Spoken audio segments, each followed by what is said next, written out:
সকলোৰে সুস্বাস্থ্যৰ কামনা কৰিলোঁ।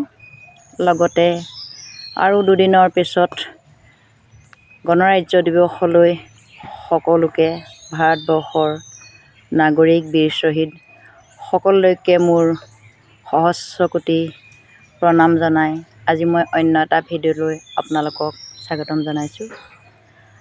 আজি মই আপোনালোকলৈ এটা বস্তু দেখুৱাম বুলি আহিছোঁ। সেই বস্তুটো দুৰ্লভ, পাবলৈ নাই, কিন্তু সেই বস্তুটো আমাৰ ঘৰৰ পৰা প্ৰায় 2 কিলোমিটাৰ আঁতৰতে ঘৰ মানুহত আছে। অৱশ্যে সেই মানুহ ঘৰলৈ যাওঁ যদিও সেই বস্তুটো চাবলৈ পাহৰি থাকোঁ। যোৱাকালি মানুহজনে সেই বস্তুটো আমাৰ ঘৰলৈ লৈ আহিলে। যোৱা বছৰো আনিছিলে, হয়তো মই তেতিয়া আপোনালোকৰ লগত এই বিষয়টোলৈ অহাই নাই, তথাপিতো মই আপোনালোকক নেদেখাই নোৱাৰিলোঁ। দেখাওঁচোন বাৰু। আজৰিতো হ'বই নোৱাৰোঁ, গাটো বিশেষ ভাল পোৱা নাই যদিও ইনজেকশ্যনবোৰ লৈ আছোঁ 3 দিনৰ মূৰে মূৰে। ঘৰত জানো কাম নকৰিলে হ'ব? কোনেনো খুৱাব?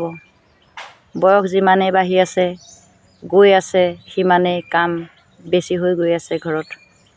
ধান শুকুৱালোঁ, থলোঁ। যেতিয়া আপুনি বিয়া হৈ এখন ঘৰলৈ আহে, তাৰপিছত ক্ৰমান্বয়ে আপোনাৰ কামৰ দায়িত্ববোৰ বাঢ়ি বাঢ়ি গৈ থাকে। সন্তান যেতিয়া ডাঙৰ হয়, তাৰপিছত আপোনাৰ আৰু এটা কাম বাঢ়ে। যেতিয়া সিহঁতে স্কুল কলেজ পঢ়ে, তেতিয়া আপোনাৰ কাম আকৌ বাঢ়ে।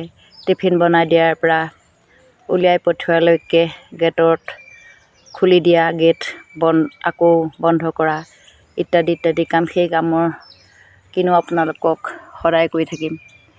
নাৰীৰ জীৱনটো নৰকৰ জীৱন।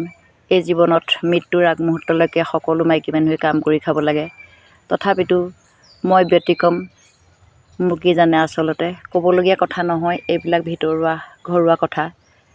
থাকিব নোৱাৰোঁ বাবেই কাম কৰোঁ। ঘৰখনৰ সকলোৱে কাম কৰিলে কামটো বেছি সময় নালাগে, কিন্তু মানুহবোৰে দেখোন কৰিব পৰা কামটো কৰিবলৈ ইচ্ছা নকৰে, কিন্তু আমাৰ কটকটাই থাকে। আমি মাইকী মানুহ যে আমি থাকিব নোৱাৰোঁ। ৰাতিপুৱা আপুনি চাওকচোন, শুই উঠিবৰ পৰা বাচন ধোৱা, চোতাল ঘৰ সৰা, গা পা ধুই আহি আকৌ ভাত পানী বনোৱা, তাৰ মাজতে ওলাবহি আলহী, এই আলহীক শুশ্ৰূষা কৰা। নিদিওঁ বুলি ভাবিলেও চাহ একাপ দিবই লাগে, কাৰণ মানুহজনে আকৌ ক'ব নহয় চাহ একাপ লৈ আহা, কিন্তু ভিতৰত কি আছেতো কোনেও নাচায়, নহয়নে বাৰু? বাৰু যায় কি নহওক, আমাৰ জীৱনেই এইটো। ইয়াক লৈ আৰু এতিয়া দুখ বেদনা কৰিবৰ বয়সো নাই, থাকিমনো কিমান দিন। তথাপিতো ভাবিছোঁ যে কটককৈ পৰি মৰি যোৱাই ভাল নেকি কেতিয়াবা, এনেকুৱা লাগে। বৰ দুখতহে কথাষাৰ ক'লোঁ, কিন্তু মই কাৰোবাক ইয়াৰ মাজত সোমাই কোৱা নাই, কথাষাৰ কৈছোঁহে মাত্ৰ। তথাপিতো সময়টো দেৰি নকৰোঁ।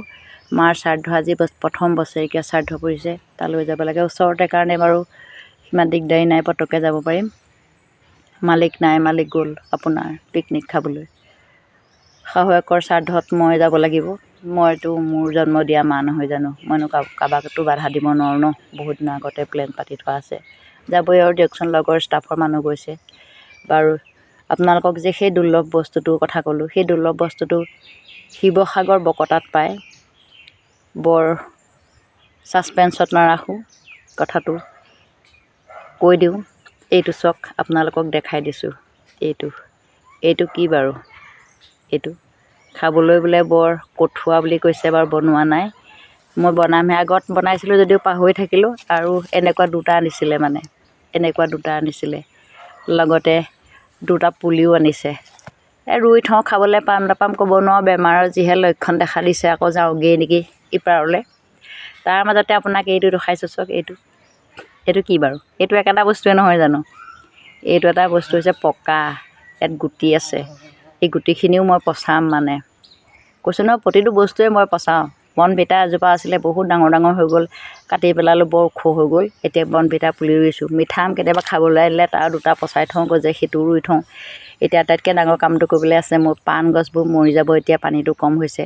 এতিয়া কলগছ কাটি মই দিব লাগে। সেই কলগছ এহাতমান কাটি আপুনি তামোলজোপাত যদি থিয়কৈ লগাই থয় পাণৰ শিপাৰ ওচৰত, সেই পানীটো পাব। পানীটো পালে পাণ গছজোপা নমৰে, মানে সেইটো এটা কিটিপ দি থৈছোঁ দেই আপোনালোকক।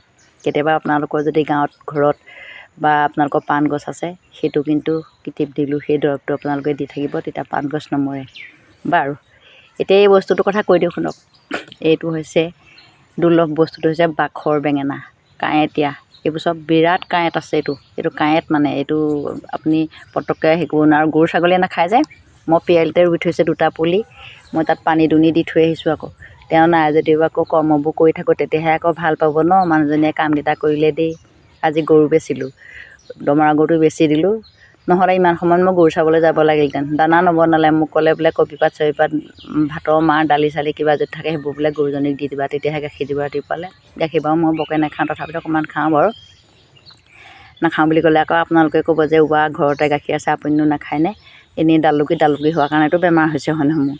এতিয়া বিষটো অন্য কাৰণ নহয়, নাৰ্ভৰ প্ৰব্লেম বুলি ক'লে। মই চালোঁ থাইৰয়ডটো নাই বুলি ক'লে, চুগাৰ টুগাৰ নাই, একো নাই। 5টামান টেষ্ট কৰিছিলোঁ, একো নাই বেমাৰ। কিন্তু মানুহজনী অকণ ফুলি চুনি আকৌ ভয়ে চাই থাকোঁ, পিছে নাই নাইখনত কিজানি আকৌ মৰি থাকিম নেকি সোনকালে।